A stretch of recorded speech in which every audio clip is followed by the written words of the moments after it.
Yo no sé si tú eres consciente de cuántos cambios has tenido en tu vida, de cuántos cambios, no los grandes cambios y drásticos, sino esos que uno hace voluntariamente. Uno lo logra observar mucho desde muy pequeños. Por ejemplo, los niños cambian de deporte constantemente, tienen un gusto de algo y después les gusta otra cosa, de comida, les gusta algo y después les gusta otra cosa.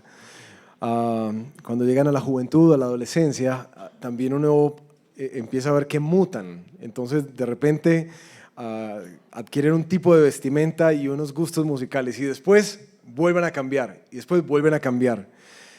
Y uno en la calle, sobre todo cuando sales y ves en las salidas de los colegios, uno logra ver que hay como convitos, todos se parecen así, se agrupan. Pareciera que todo el tiempo estamos como buscando adaptarnos a algo y conectarnos como con algo. Algunos aquí me decían, algunos que ya se visten todos bonitos, me decían, no, pastor, yo era punkero. Así, y yo, uy. Cuando llegamos a la universidad sigue lo mismo.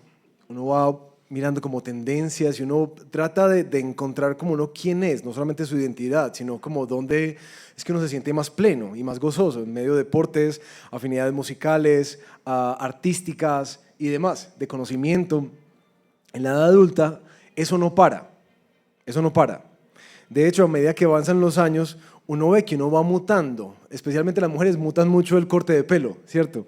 Hay algo como que en nuestro corazón trata de encontrar en lugares, en situaciones, en personas, en movimientos, como este sentido de la vida y este gozo de la vida. El día de hoy vamos a conocer un personaje, el escritor de Eclesiastés, entrando a lo que he llamado el gran experimento, como se llama la predicación de hoy, el gran experimento. Buscando la satisfacción en los lugares equivocados. Yo no sé si tú recuerdas algo, bueno, en el colegio creo que enseñan esto, pero en la universidad le toca a uno verlo más, del método científico. El método científico. ¿De qué consta el método científico? Básicamente, ante la observación de la vida, el investigador se hace una pregunta, ¿cierto? Como un cuestionamiento sobre algo que él observa. Después formula una hipótesis de, yo creo que puede ser esto. Pero para saber si su hipótesis es real, tiene que hacer una investigación o un experimento. Experimentar y anotar resultados. Y después de anotar los resultados, se para, analiza y da una conclusión. ¿Listo? Eso es el método científico. Parece que solamente yo lo conocía porque están como perdidos algunos. El texto del día de hoy es literalmente un método científico. Literalmente. Es decir, el predicador, como se llama a sí mismo Salomón en Eclesiastés, él ha observado la vida la semana pasada. Ha observado la vida. Dice que nada tiene sentido. Pero él tiene una hipótesis y va a experimentar con eso. Después va a analizar y posteriormente nos va a dar sus conclusiones.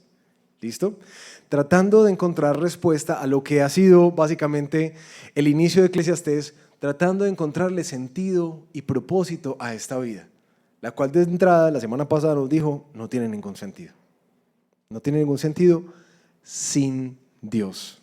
Porque para quienes se suman hoy por primera vez, toda la experiencia que Salomón registra en el libro de Eclesiastés es con un marco de referencia muy claro, y es que él va a investigar la vida debajo del sol. Es decir, sin tener en cuenta a Dios. ¿Hay sentido en la vida sin Dios? Esa es la gran investigación de Eclesiastés. Entonces vamos a meternos a ver al investigador y la investigación que tiene, su hipótesis, el experimento, el análisis y la conclusión. Y quiero pedirles que me acompañen para orar, para pedirle al Señor que por favor nos ayude. Especialmente, ¿saben qué? A aprender por cabeza ajena. Eso es algo que yo quisiera que pasara en nosotros hoy. Que aprendiéramos, ¿cierto? Por experiencia de otros. Para eso el Señor nos ha dejado la palabra también. Padre amado, queremos darte muchas gracias por tu palabra, por tu presencia y por tu poder que puede responder a nuestro corazón, transformarlo, derrocar y deconstruir algunas hipótesis y premisas equívocas para encontrar la vida en esta vida. Pero también tu Espíritu, que tiene poder para darnos entendimiento, sabiduría, que nos guía al conocimiento de aquel que es la verdad y la vida.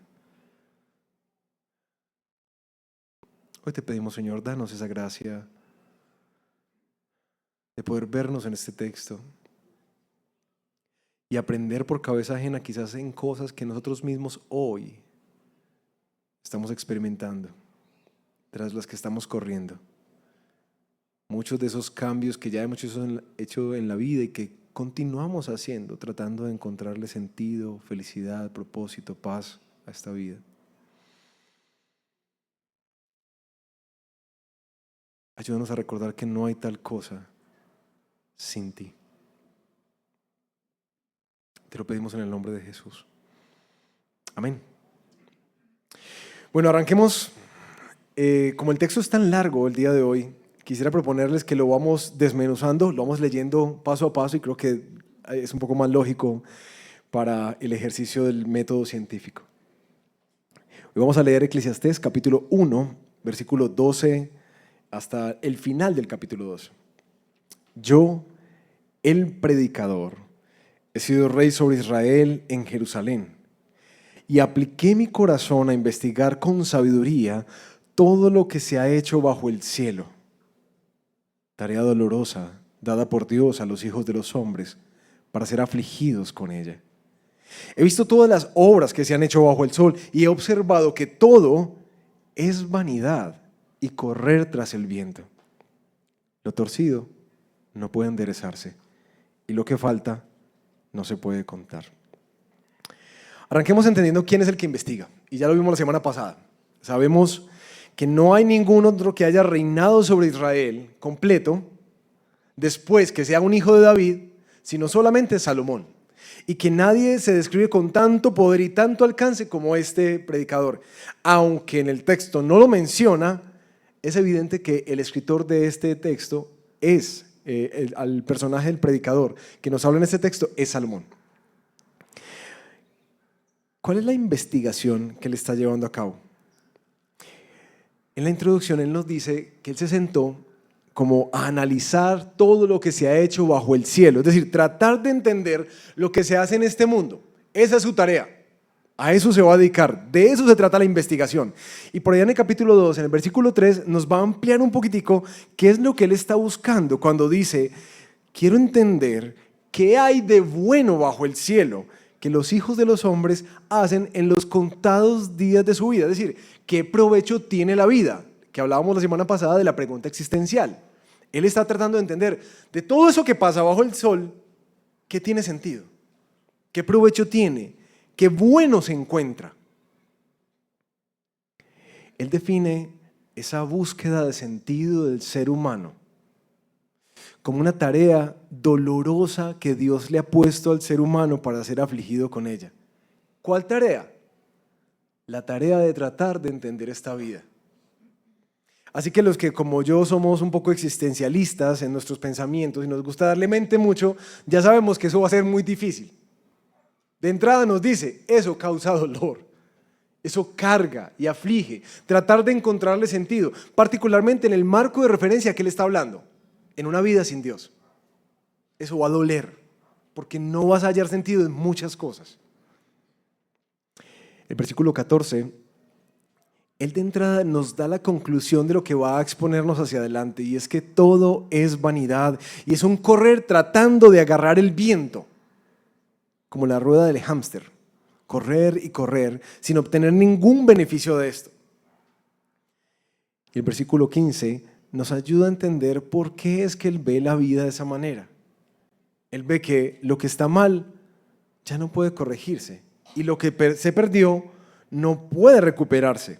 Esa expresión en otras partes del Antiguo Testamento hace alusión a la injusticia de la vida, como que en esta vida las cosas torcidas no se pueden arreglar. Entonces él cuando ve la vida es como que no solamente es infructuosa y tratar de correr tras el viento, sino que lo que está mal, por mucho que nos esforcemos, parece imposible de corregir.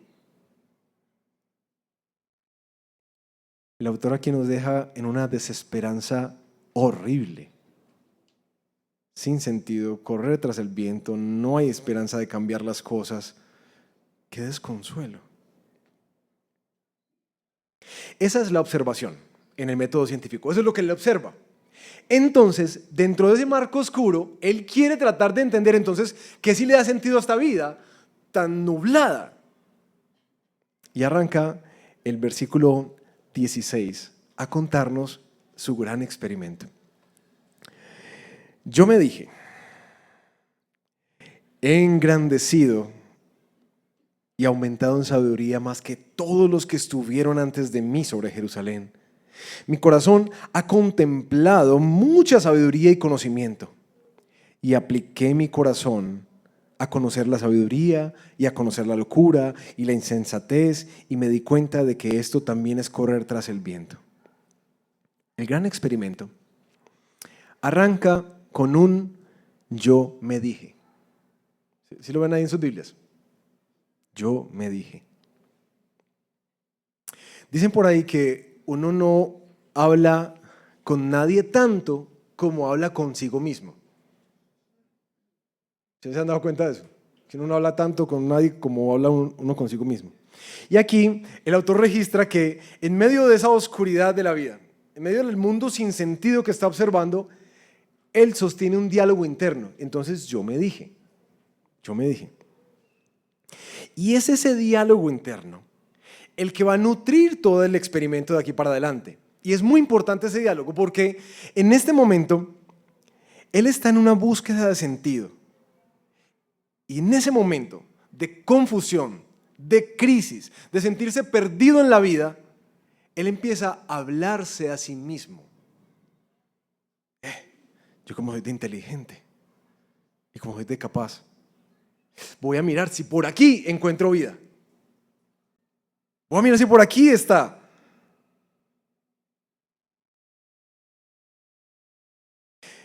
El hecho de la autorreflexión es muy importante, mis hermanos. Muchos de ustedes que son psicólogos o terapeutas acá saben eso. Ese diálogo interno es muy importante, pero es muy peligroso. ¿Por qué? Porque esa voz interna muchas veces es reemplazada por la voz de Dios en nuestras vidas y por la voz de Dios expresada en su palabra. Muchas veces. De hecho, una de las cosas que uno dice, uy, qué experimento tan bacano, este man se puso ahí de antropólogo a revisar la vida, pero la verdad es triste y decadente lo que vamos a leer. Especialmente porque en Primera de Reyes 11, ustedes recuerdan que el gran rey Salomón era un hombre piadoso que al inicio de su reino le está pidiendo al Señor que por favor le dé ¿qué? Sabiduría. Sabiduría. ¿Para poder hacer qué? Bien la tarea que Dios le encomendó de gobernar a su pueblo. Eso es lo que él pide. Cuando Dios se le aparece y le dice, pídame lo que usted quiera. Y este hombre, imagínense esa nobleza y esa belleza de corazón inclinado a Dios, que le dice, Señor, dame sabiduría para hacer bien lo que tú me estás pidiendo hacer. Y Dios le dice, pues como no me pediste ni poder ni riqueza, te voy a dar eso y te voy a dar mucho más. Resulta que en ese momento en que Salomón empieza a sentir esa crisis y empieza a reflexionar en su corazón, él desplaza la voz de Dios. Y Primera de Reyes 11:9 registra esto. Y el Señor se enojó con Salomón, porque su corazón se había apartado del Señor, el Dios de Israel, que se le había aparecido 2 veces y le había ordenado en cuanto a esto que no siguiera a otros dioses, pero él no guardó lo que el Señor le había ordenado. Había otra voz, ¿cierto que sí? Había una voz que le estaba hablando. Pero en medio de esa crisis existencial de su vida, él decide empezar a escuchar a otra voz. ¿Esto le suena familiar? ¿A dónde? ¿A dónde empieza a pasar eso? En Génesis. Desde el Génesis pasa eso. una voz que nos guía y nos dirige, y una otra voz que empieza a cuestionar, y una autorreflexión que se ve, pero eso está bueno, y hasta parece provechoso. Y entonces sigo mi voz en vez de escuchar la voz del Señor. Con mucha tristeza, mis hermanos, yo he visto por años, amigos muy queridos, que en medio de una crisis decidieron empezar a escuchar a otra voz. Así. Y créanme que es una de las cosas que más dolor me generó al preparar esta predicación. Hacer memoria de cuántos, conociendo al Señor y escuchando su dirección en medio de una crisis, me dije a mí mismo, y arranco una exploración que hoy los tiene lejos del Señor y cosechando los frutos de eso. El gran peligro de la búsqueda de sentido es comenzar a probar cosas alejados de la voz y de la dirección del Señor. Ese es el gran peligro. Pero bueno, como dicen por ahí, nadie aprende por cabeza ajena. Yo en serio, mis hermanos, en serio, espero que para nosotros no sea así. Que aprendamos de esta experiencia y del gran extravío con el que termina su vida el rey Salomón. Ese hombre piadoso que al final, en su propia reflexión y escuchando su propio corazón, termina desviándose, terminando tapado en la plata, tapado de mujeres, sin el Señor.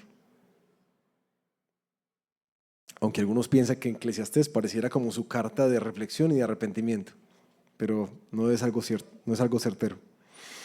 ¿En qué consiste el gran experimento?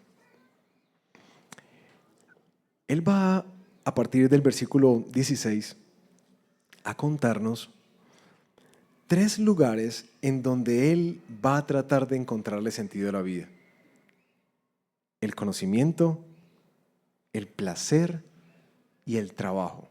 ¿Sí? Conocimiento, placer y el trabajo. Y uno pone a pensar, ¿oíste? ¿Por qué esas 3 cosas? Porque si hablamos de buscar sentido en la vida, uno podría buscar muchas cosas. Pero me pareció magistral de parte del Señor cómo aquí se registran 3 cosas que apuntan como a la experiencia del ser humano. La mente, ¿cierto? Que quiere saber y entender cosas. El corazón, que quiere sentir y experimentar cosas. Y las manos, que quieren hacer y tener cosas. Y ahí está la investigación. 3 cosas va a investigar particularmente Salomón. Y en esa investigación, él nos parece estar guiando a entender que el ser humano trata de hallar su vida ahí, en el conocimiento, en el sentimiento o en la acción. Vamos a arrancar por el primero, la mente. Versículo 17. Apliqué mi corazón a conocer la sabiduría y a conocer la locura y la insensatez. Y me di cuenta que eso también es correr tras el viento, porque en la mucha sabiduría hay mucha angustia. Y quien aumenta el conocimiento, aumenta el dolor. Lo primero que Salomón trata de encontrar parece que como empezar a investigar en el mundo intelectual, a darse a conocer la sabiduría, aunque él dice que la tiene ya. Buscar conocimiento, la verdad, la comprensión del mundo, entender muchas cosas. Pero al tiempo, él quiere explorar otra cosa que es la locura y la insensatez, que tiene que ver más como con el desenfreno y la necedad, la estupidez. A ver si por ahí es que se encuentra sentido de la vida. Pero en estos versículos nos registra su comprensión. En conseguir la sabiduría también es correr tras el viento. Porque en la mucha sabiduría hay mucha angustia. Y quien aumenta el conocimiento aumenta el dolor.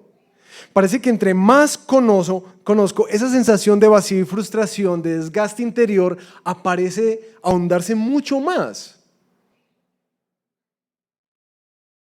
Así que él dice, por el conocimiento y el intelectualismo y la sabiduría que tanto perseguimos no está. Entonces arranca su búsqueda en otro lugar.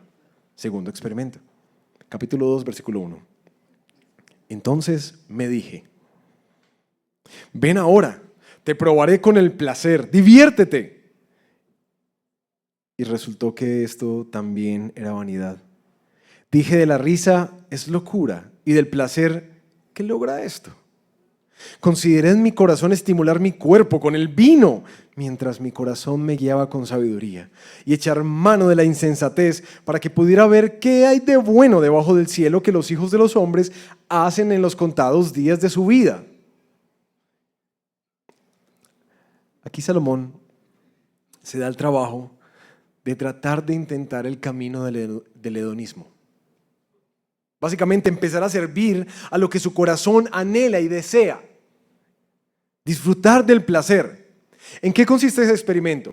En lo que produce risa o diversión en el ser humano. Voy a mirar si de pronto las redes sociales y el entretenimiento podría traer algo de sentido. O si quizás los eventos sociales como conciertos, deportes y espectáculos, o esa hiperconexión de estar en constante mensajería con todo el mundo, eso que pareciera que uno hace cuando uno no tiene nada que hacer, que uno como que, esto me relaja, la diversión, pero también busca el placer. Y cuando habla del placer es como, ¿en qué se busca placer? En muchas partes. No solamente, creo que en nuestra mente inmediatamente se conecta con el tema de la sexualidad, pero hay placeres mucho más. Me llamó la atención estudiando el placer que en este tiempo nosotros encontramos en la comida. Ustedes se han dado cuenta cómo se ha transformado la ciudad, y no es un fenómeno solamente de Medellín. Es decir, en verdad uno va a diferentes ciudades de Colombia y uno ve que la cultura gastronómica está creciendo mucho, muchísimo. Tanto que hasta le pusieron títulos, yo no me lo sabía. Si no se lo sabían. Cultura foodie. Y yo, ¿qué? ¿Eso qué es? Claro, porque nuestro corazón está tan deseoso de experimentar restaurantes y comidas y experiencias gastronómicas. Placer. Eso dejando al lado el placer del consumismo, porque comprar es muy bueno, ¿cierto? Ropa, tecnología, artículos y demás cosas. La estética, la belleza, esa obsesión por el cuerpo, eso que nos produce como deleite y placer. Él intentó por ahí. Vamos a mirar si por aquí es que se le encuentra sentido a la vida. Y a eso le añadió una cosita más. ¿Cierto? Vamos a meterle a esto vino, ¿cierto? Para que sea una combinación bien sabrosa. ¿Les suena algo conocido? Vamos a meterle alcohol. En medio de nuestra cultura del happy hour, ¿no? Ustedes ven en los bares cuando uno pasa happy hour. ¿Qué es qué? Hágale, métale. Y las nuevas publicidades, en verdad, denuncio públicamente eso porque me parece horrible. Las nuevas publicidades de la fábrica de licor de Antioquia. Es decir, esto hace mucho daño a nuestra cultura. Tan dada al alcoholismo. Métale eso. Ahí está la felicidad. Porque dice la palabra que el vino alegra el corazón del hombre. Pero no solamente es vino. De pronto él no tenía las otras drogas recreativas que tenemos nosotros hoy en día. ¿Cierto? Porque es esas cosas, esas sustancias que se consumen para aquietar el alma y el corazón. Eso que a lo que uno corre cuando siente que está muy estresado o cuando siente que la vida no tiene sentido. A eso. Para ver si al menos no arreglemos las cosas, pero anestesiémonos.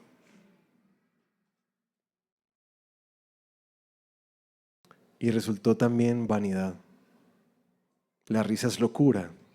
Y con el placer, ¿qué se logra? Mientras tanto, él está con la sabiduría. No lo ha abandonado, dice el versículo 3 y el versículo 9. Después de reflexionar sobre el conocimiento, el placer, ahora va a la última búsqueda. ¿En dónde es? En el trabajo. Versículos 4 en adelante.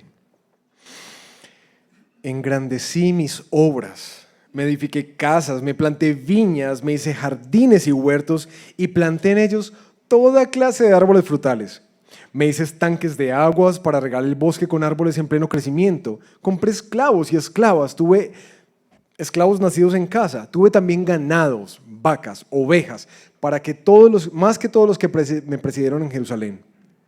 Reuní plata y oro para mí, el tesoro de los reyes y de las provincias. Me proveí de cantores y cantoras y de los placeres de los hombres, de muchas concubinas. Me engrandecí y superé a todos los que me precedieron en Jerusalén. También la sabiduría permaneció conmigo. Y de todo, cuanto mis ojos deseaban, nada les negué, nada. Ni privé mi corazón de ningún placer, porque mi corazón gozaba de todo mi trabajo. Esta fue la recompensa de toda mi labor. Consideré luego todas las obras que mis manos habían hecho y el trabajo en que me había empeñado, y resultó que todo era vanidad y correr tras el viento, y sin provecho bajo el sol. ¿Será que el camino está entonces en el trabajo? En hacer grandes cosas, grandes obras de construcción, proyectos, la casita que uno quiere, como esas cosas. ¿Será que está en tener empleados, en tecnología, en servicio, como todos los esclavos que tenía Salomón? O de pronto es por el ganado, ¿cierto? Y las tierras, que hacen alusión como a las propiedades, a los vehículos, a las inversiones, a esas estrategias financieras que se tejían, y ahí sí voy a encontrarlo. ¿O será más en los tesoros, en la seguridad de tener suficiente en la cuenta? No, es que ya con eso ya, futuro asegurado para mis niños y mis nietos. En objetos de lujo, en inversiones. ¿O será que es a través nuevamente de los placeres? Porque él dice que tiene cantores y cantoras y tiene muchas concubinas. ¿Ustedes saben cuántas mujeres tuvo Salomón?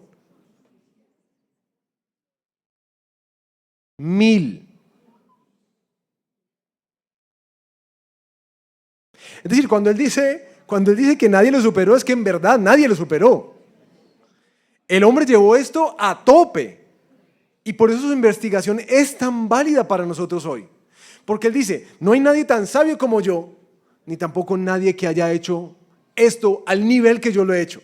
Él llevó la investigación al tope para ver si es que es en el tope que uno encuentra realmente la felicidad de la vida.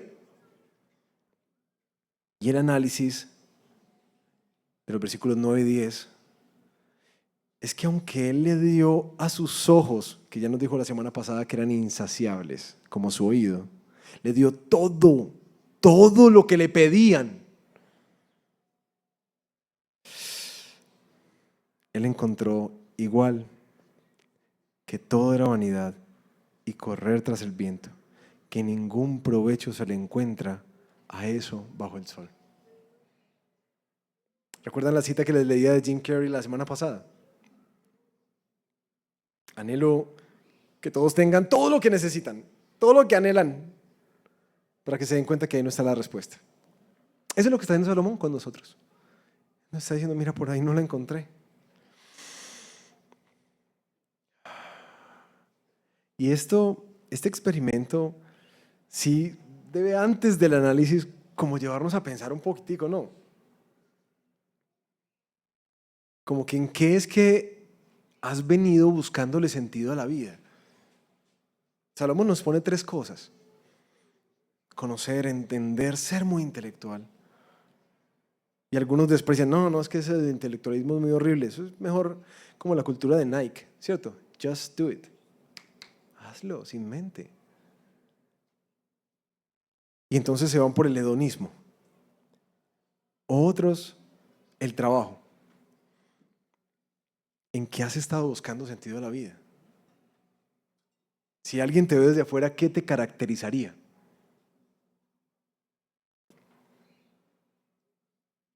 Salomón, después del experimento y de registrar sus datos, hace el análisis. Versículo 12. Yo volví pues a considerar la sabiduría y la locura y la insensatez, porque ¿qué hará el hombre que venga después del rey sino lo que ya ha sido hecho? Nadie va a hacer algo más grande que eso. Y yo vi que la sabiduría sobrepasa la insensatez como a la luz, a las tinieblas. El sabio tiene ojos en su cabeza, pero el necio anda en tinieblas. Aunque yo sé también que ambos corren la misma suerte. Él se devuelve y analiza que viendo la vida del sabio y la necedad que ha explorado entre sus placeres y sus construcciones, es mejor ser sabio. ¿Sí? Primero, es mejor ser sabio. ¿Por qué? Porque el sabio sí tiene ojos, sí sabe para dónde va, pero el necio siempre camina a oscuras. Primera reflexión. Sin embargo, Salomón entra a un pozo profundo que dice, pero igual el sabio y el necio se van a morir igual. Pues,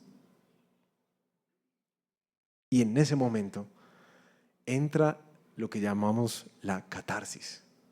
¿Listo? Catarsis, crisis. Versículos 15 al 16. Escuchen esto. Entonces me dije, como la suerte del necio, así también será la mía.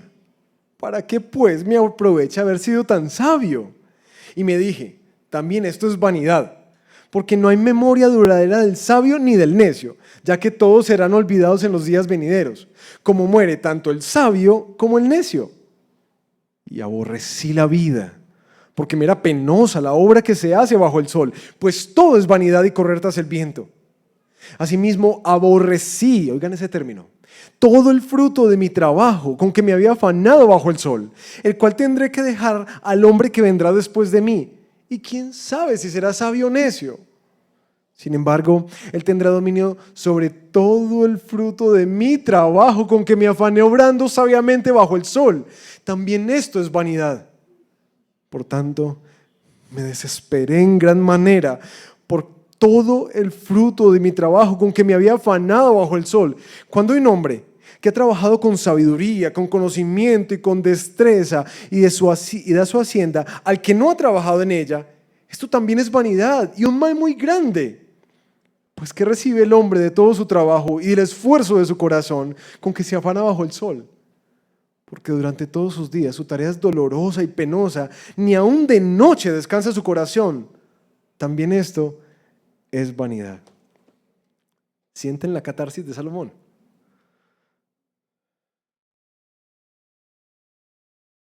Por lo general, eso lo sienten quienes están ya en la tercera edad. He escuchado esos diálogos y esas reflexiones a quienes se partieron el lomo, hicieron muchos sacrificios por tratar de edificar algo y allá, se dan cuenta que eso no los va a acompañar hacia donde se dirigen. Que todo eso que protegieron y por lo que se esforzaron por asegurar y de vivir con sabiduría para tenerlo, no te lo puedes llevar a la tumba. Salomón entra en crisis. ¿De qué aprovecha entonces todo esto? Si al final no me llevo nada y al final todo el mundo me va a olvidar. Él aborrece la vida y aborrece su trabajo y se desespera en gran manera. Mejor dicho, aquí es donde uno lo manda para el psicólogo. ¿Cierto? ¡Fra! Vaya hermano que usted está pero grave. ¿Qué recibe el hombre de todo ese trabajo y de todo el esfuerzo de su corazón?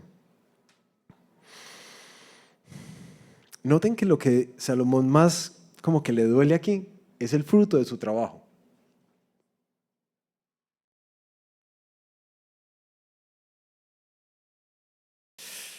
Como todo lo que nos gastamos para poder almacenar algo, tener algo. Y al final morimos igual que todos, nos olvidan. El fruto de nuestro trabajo pasa a alguien que no sabemos si va a administrar bien. Y yo sé que muchos de ustedes han trabajado toda la vida por dejarle algo a sus hijos para que no les toque tan duro como a ustedes les tocó. Y creo que aquí nos ayuda a papás a pensar en que uno tiene que no solamente dejar algo, sino también enseñar sabiduría. Y la sabiduría en Salomón está en el temor del Señor. todo es vanidad y un correr tras el viento. La conclusión a la que llega Salomón, versículos 24 al 26, es una conclusión muy especial porque él parece que en este momento hace lo que hacíamos la semana pasada. Bueno, si la vida debajo del sol se ve así, la vida sin Dios se ve así. Entonces, ¿qué pasa si nos ponemos los lentes para ver la vida desde la perspectiva de Dios? Versículo 24. Esta es la conclusión. No hay nada mejor para el hombre que comer y beber y decirse que su trabajo es bueno. Yo he visto que también esto es de la mano de Dios. Porque ¿quién comerá y quién se alegrará sin Él? Porque a la persona que le agrada, Él le ha dado sabiduría, conocimiento y gozo. Pero al pecador le ha dado la tarea de recoger y amontonar para dárselo al que le agrada a Dios. Esto también es vanidad y correr tras el viento. Conclusiones del estudio. Hermanos, comamos y bebamos, que mañana moriremos. Salomón dice, aún en su trabajo, en lo único que yo encontré como medio placer es en trabajar. Y trabajaba, y en eso, en todo lo que edificaba y hacía, en eso encontraba placer. Pero todos sabemos que es un placer efímero, ¿cierto? Que uno lo hace y se siente gozo y después ¡pum!, se va. Entonces, ¿qué tienes que seguir haciendo? Más y más y más y más. Por eso él dice, en últimas, lo que debe hacer el hombre es comer y beber, que es una tesis que él desarrolla a lo largo del libro, lo vamos a ver varias veces, y decirse que su trabajo es bueno. Eso bíblicamente se llama contentamiento. Tener contentamiento en la vida, con las cosas que yo puedo tener, en el momento que las puedo tener. Coma y beba y disfrute de su trabajo. Pero Salomón da una clave que yo creo que es la que en esta cultura hemos perdido. Y es que el contentamiento, esa capacidad de sentirse satisfecho y gozoso, completo en la vida, sea que tengas mucho o sea que tengas poco, sea que sientas muchas cosas o no sientas nada, sea que conozcas o no, esa satisfacción y quietud del alma de quien está completo y contento, Salomón dice, ¿de dónde viene? ¿De dónde? De la mano de Dios. El término literalmente es un don de Dios. Eso que tú estás buscando y que yo estoy buscando, lo que Salomón reflexiona es, no se encuentra en nada de esto que hemos estado experimentando. Porque eso es un regalo de Dios. Estar contento con la vida viene de Él. Y Salomón amplía más por qué viene de Él. Miren la pregunta. ¿Quién comerá y quién se alegrará sin Él? Entonces, ¿cuál es el secreto de la alegría de la vida? No es comer, ni beber, ni decirse que el trabajo es muy sabroso. Es Dios. Es Dios el que le da gozo a la vida, no las cosas.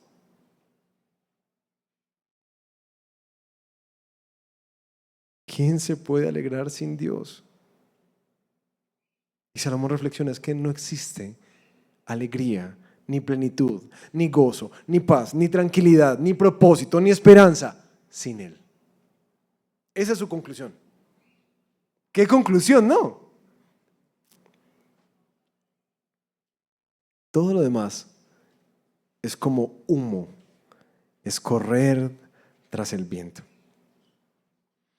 Ahora, mis hermanos, todo esto, toda esta investigación comenzó como un viaje de exploración que arranca con un me dije a mí mismo, ¿cierto? Un me dije a mí mismo en mi corazón.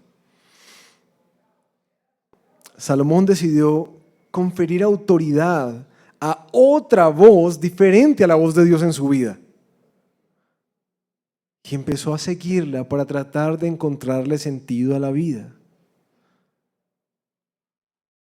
Y aunque esto es como una investigación, la verdad es una investigación muy triste.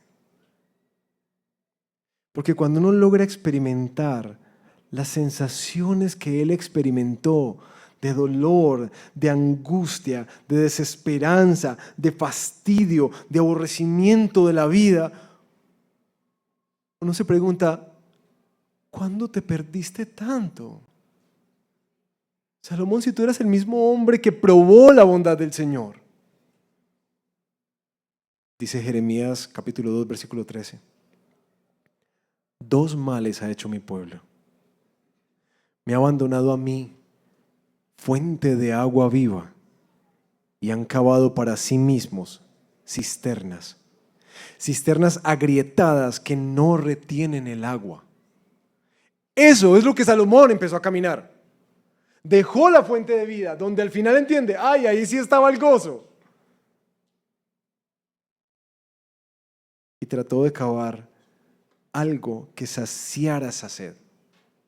Pero todo lo que hacía era como si estuviera quebrado, y no saciaba.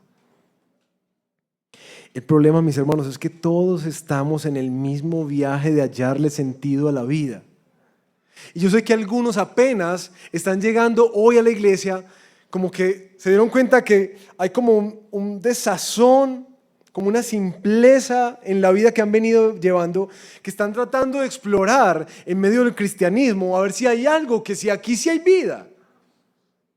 Seguramente porque la han visto en los ojos de otros. Y quiero animarte, llegaste donde era. No porque llegaste al Rey de Belén, es porque te estás acercando al Señor Jesús, el mismo que dijo, vengan los que tengan sed y yo les daré agua que salta para vida eterna. Si tú estás sediento de eso, estás en el lugar correcto. Pero hoy quiero dirigirme más a quienes ya, como Salomón, han conocido al Señor de hace mucho tiempo y que en medio de las crisis de la vida te has empezado a hablar a ti mismo, desplazando la voz del Señor en tu vida. Porque siento como pastor que muchos de nosotros vivimos constantemente esa lucha y esa tentación. Y lo más triste es esto, que lo que denuncia el Señor en Jeremías es que Él ha sido fuente de agua viva. Entonces uno dice, pero si estoy caminando con Jesús, ¿por qué me siento como tan seco?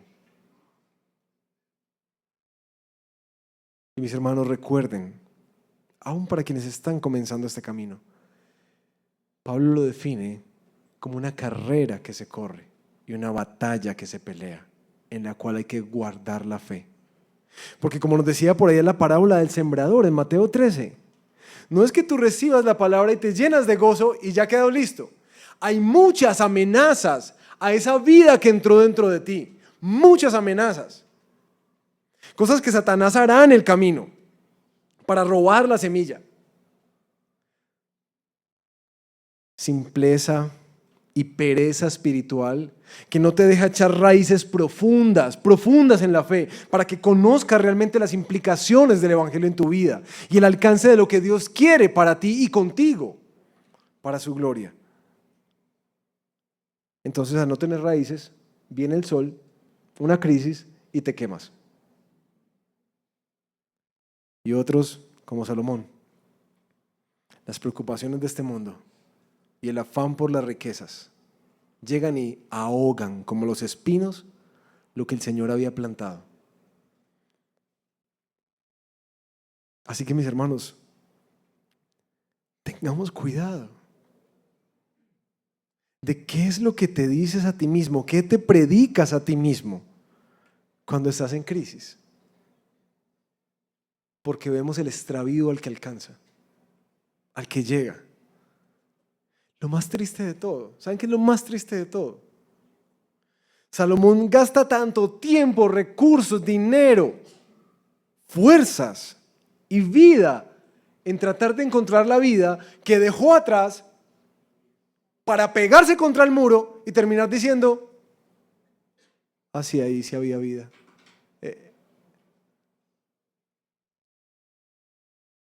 Porque tristemente siento que a veces es el ejercicio que muchos de nosotros corremos.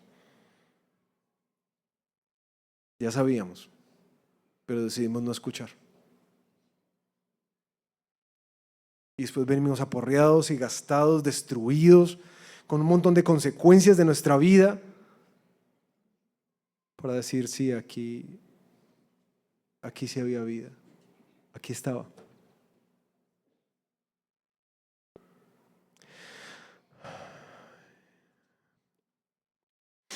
Mis hermanos,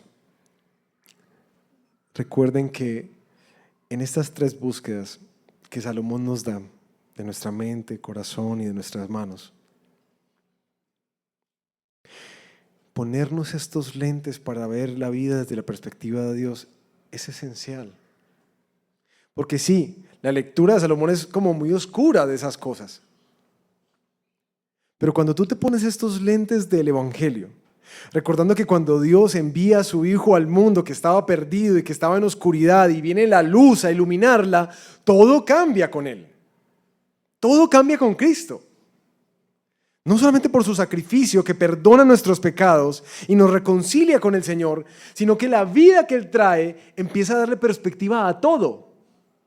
Y esas mismas cosas que se volvieron el fin último para poder encontrar vida, en última se convierten en medios hermosos para nosotros.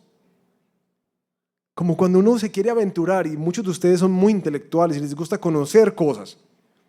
En últimas, cuando llegamos al Evangelio y nos ponemos esos lentes, no es que desacreditemos el conocimiento, ni la investigación, ni los estudios.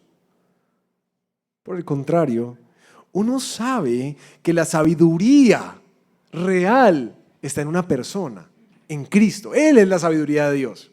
Y que cuando tú tienes una relación con Él, que es el que nos permite gozar la vida, y empiezas a estudiar su palabra, tienes tanta sabiduría, tantas comprensiones para entender todo lo que pasa a tu alrededor, como que empiezas a meterte y ves el Matrix. Todo lo entiendes, como que, así se ve el mundo desde la perspectiva de Dios. El conocimiento no se vuelve, el conocimiento de la palabra y el conocimiento del Señor no se vuelven un obstáculo para crecer. Como algunos dicen, no, es que si usted le cree es que se vuelve bruto. O sea, mira, revisa un poquitico la historia, ¿sí? Vaya y googlee quiénes son las grandes mentes en la historia de la humanidad, para que veas que fueron creyentes. Vaya y googlee los grandes avances, investigaciones, desarrollos culturales. Vaya y googlee quiénes son. Pónganlo. Cristianos que hicieron esto. Y vas a ver listas enormes de gente que de hecho su fe fue lo que les impulsó a ir mucho más allá, porque veían el mundo desde la perspectiva de Dios. Y hoy gozamos de ese beneficio, cosa que quisiéramos gozar más en la actualidad y no solamente ser memoria del pasado, ¿cierto?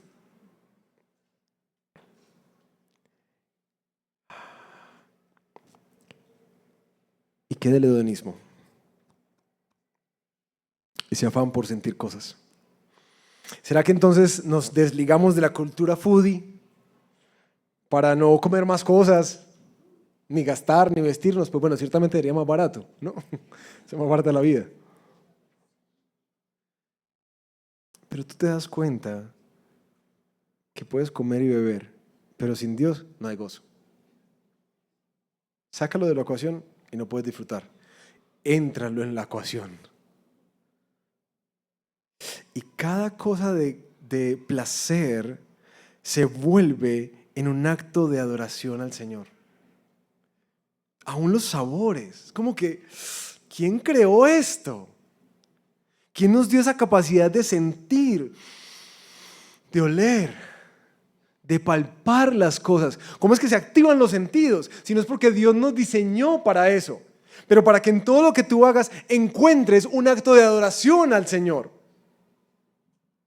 Como cuando uno se come un mango así madurito y uno dice, eso estalla por allá, delicioso. Y uno dice, y Dios me creó así. Esto no es un fin en sí mismo.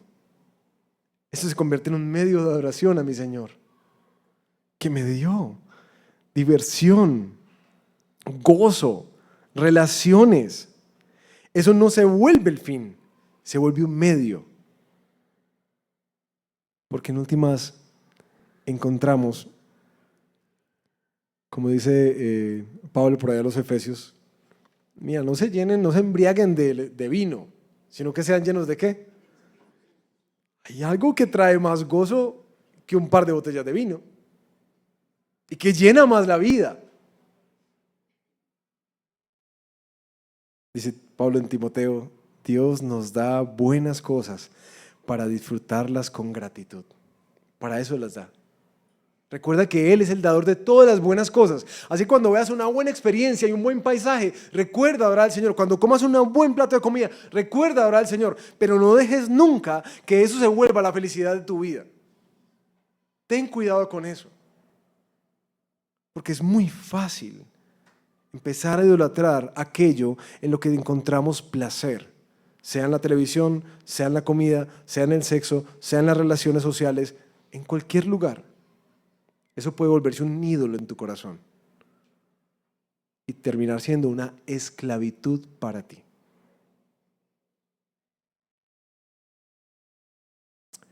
Las manos, ¿qué del trabajo? Uno podría decir, pues bueno, entonces no nos hagamos nada, pues porque nada sirve para nada. Pero es hermoso pensar, como dice Colosenses, todo lo que hagan, háganlo de corazón, como para el Señor y no para los hombres. Recuerden, Efesios 2, ustedes fueron creados en Cristo Jesús para unas obras preparadas de antemano para que las lleven adelante. Lucas 16, usen sus riquezas para hacerse amigos en el cielo. Usen esos recursos de tal manera que tengan una trascendencia mayor que esta vida y que la manera egocéntrica en que a veces lo gastamos. Notan que cuando llegamos al Señor, no es que se desestime estas cosas, sino que cada una de ellas se vuelven medios, se vuelven instrumentos de adoración y de servicio, pero no el fin último de las cosas. Porque nadie puede comer y beber y sentir gozo en su corazón sin el Señor. Así que mi pregunta, para que oremos.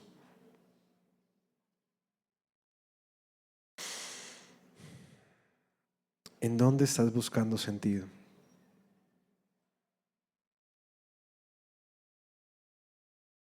Y quisiera que aún ese texto pudiera ser como un espejo para ti y para mí. De cuáles de estas cosas quizás han venido tomando un papel protagónico en tu vida. Y eso es sencillo. Piensa en qué gastas más tiempo. Piensa en qué gastas más dinero. Piensa que te quita el sueño. Piensa que es lo que más te estresa. Y seguramente vas a encontrar que hay algo en tu corazón que tomó el lugar de Dios en tu vida, que no se ha convertido en un medio, sino en un fin en sí mismo. Y quisiera invitarte hoy a que abrazaras esta reflexión y esta experiencia tan triste, pero tan propicia para nosotros. Y que te digas a ti mismo, ahí no está la vida. Ahí no está la vida. Y no puedo ser tan torpe de conocerla y dejarla a un lado. Quisiera dejarte un momento ahí en silencio con el Señor y Deja que, como Él lo hace a través de su Espíritu, te hable y te lleve a pensar particularmente de qué formas has estado cambiando la fuente de agua viva y te has dejado cautivar, enredar y engañar por otras cosas, por otras voces. Y quiero invitarte a que vengas al Señor en arrepentimiento.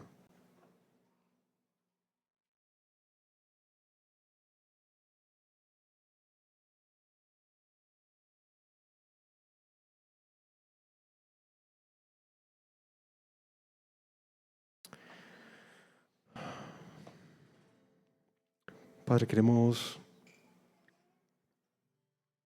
en verdad, con este texto siento que es un texto de arrepentimiento para nosotros.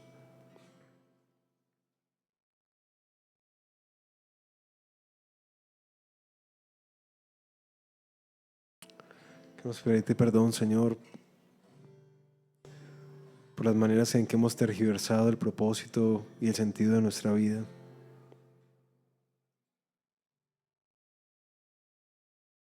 Reconocemos que muchas de nuestras angustias, afanes, ansiedades obedecen a una distorsión de las prioridades. Y queremos pedirte, Señor, perdón. Como en tiempos de Jeremías, nosotros hemos dejado la fuente de agua viva. Hemos estado gastando tiempo, fuerzas, dinero en cosas que para muchos de nosotros hoy nos hacen sentir vacíos, que son solamente felicidades momentáneas,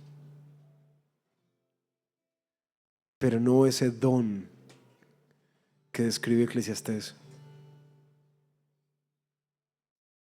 ese que viene acompañado de sabiduría, de conocimiento y de gozo, ese que viene de tu mano, Señor.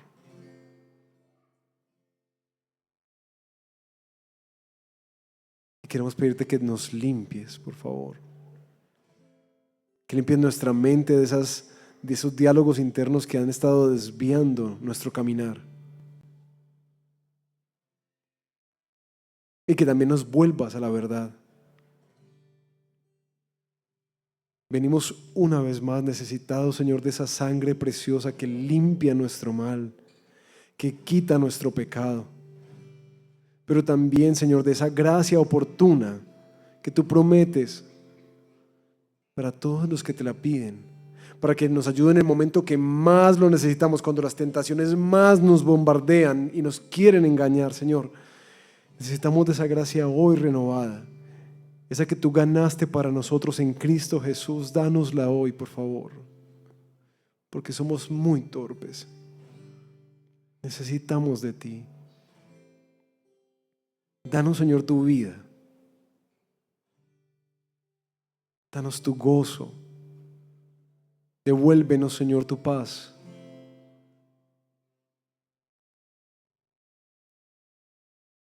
Y hoy que celebramos la Santa Cena, Padre, queremos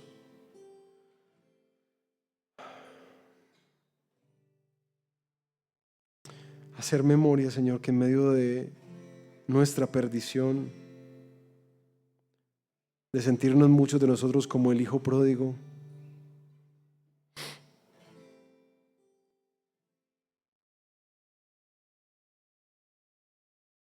reconocemos que tú nos invitas a la mesa. Esa sangre del nuevo pacto tiene mucho más sentido al darnos cuenta de nuestro extravío, la facilidad con la que nos perdemos, la facilidad con la que te damos la espalda. Señor, si no fuera por tu Hijo y por ese precioso sacrificio, ¿qué sería de nosotros? Y antes de acercarnos, queremos que ponernos en paz, confesando nuestros pecados. confesando nuestra necesidad de esta gracia que se renueva cada mañana, así como se ha renovado hoy para nosotros. Vengan y beban, vengan y coman. Es el llamado del Padre a todos los hijos perdidos, a todos los descarriados, a los que han sido engañados. Y hoy nos damos cuenta de que no hay vida, ni hay gozo, ni hay sabiduría sin Dios.